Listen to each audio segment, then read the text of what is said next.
परीक्षित महाराज की जब नाक कच्ची रह गई है, सारा शरीर वज्र का हो गया, और जब समस्त शरीर वज्र का हुआ है तो परीक्षित महाराज को एक पुष्प दिया है, और एक पुष्प दे करके परीक्षित महाराज आ जाओ। और जब एक पुष्प दिया है सुखदेव जी महाराज,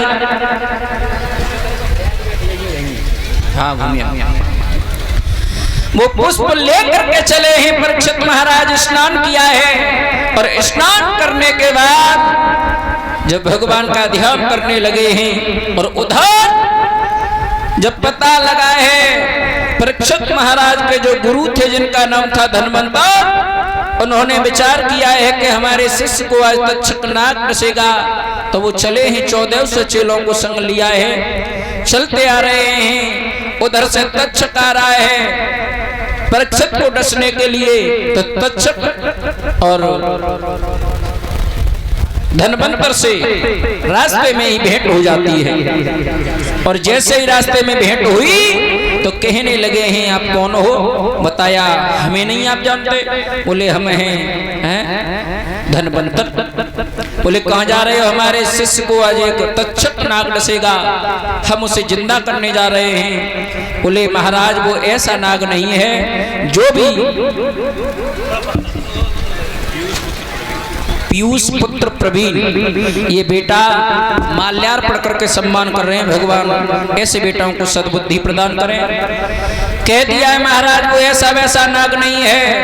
कहने लगे कैसा भी नाग हो, जहां पर भी हमारी नजर जाएगी वहां तक जहर नहीं रह सकता। तो तक्षक ने फुचकार मारी है तो एक वृक्ष जल करके राख हो गया, और जैसे ही धनवंतर ने नजर घुमाई तो वो हरा भरा बन गया। समझ गया अगर पहुंच गए ये तो वास्तव में परीक्षित जिंदा हो जाएंगे, श्रम ऋषि का श्राप झूठ हो जाएगा। तो रास्ते में एक छड़ी बन करके लेट गया। चेलाओं ने छड़ी को उठाया, आपस में झगड़ा होने लगा, और जैसे ही झगड़ा होने लगा है गुरुदेव ने कहा अरे ये छड़ी हमें दो। जैसे ही गुरुदेव ने पीछे छड़ी रखी है, सरप बन करके डस लिया है। बोले अब तुम एक काम करो, हमें जमीन में गाड़ दो और हमारे ऊपर ढाक बजाओ। और कैसे ढाक बजने लगी है? अरे मीठी बोली कोयल की,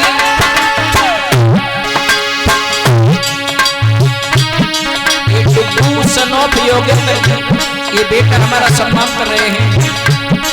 अरे मीठी बोली कोयल सुन काला रे, मीठी बोली कोयल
सम्मान किया था।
ढाक बजने लगी है।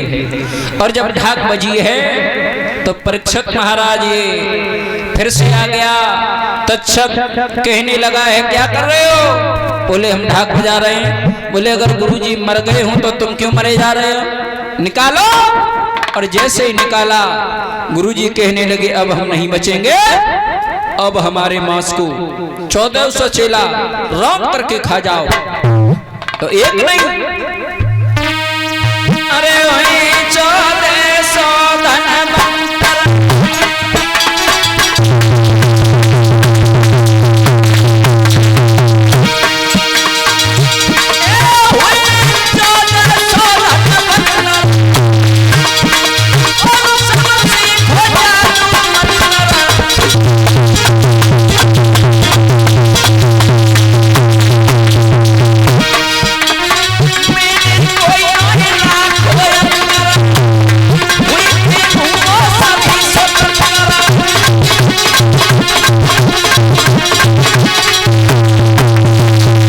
आवाज लगाई है बेटा, मेरे मांस को 1400 रौंद करके खा जाओ।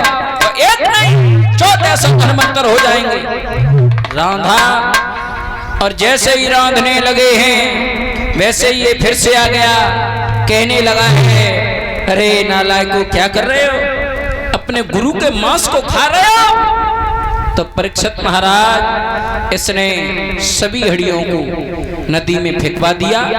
एक आंख से कौना था, उसने एक सींग बोर करके अपने मुख में डाली तो उतनी ही विद्या अपने उत्तर प्रदेश में रह गई। और जब वो हड्डियां सभी डूब गई हैं और बंगाल में जब एक हड्डियां पहुंची तो एक धोबिन मरने के लिए आई थी। धोबिन ने पहचान लिया, जैसे इस मांस को खाया तो वो जादूगरनी बन गई। तक्षक नाग चला है। तक्षक नाग ने जाकर के जहां परीक्षित महाराज स्नान ध्यान करने के बाद और जैसे ही फूल को सूंघते हैं तो वो तक्षक नाग सर्प बन करके डस लेता है। परीक्षित महाराज का देहांत हो जाता है। विमान आया और बैकुंठ धाम के लिए चले जाते हैं। बोलिए परीक्षित महाराज की।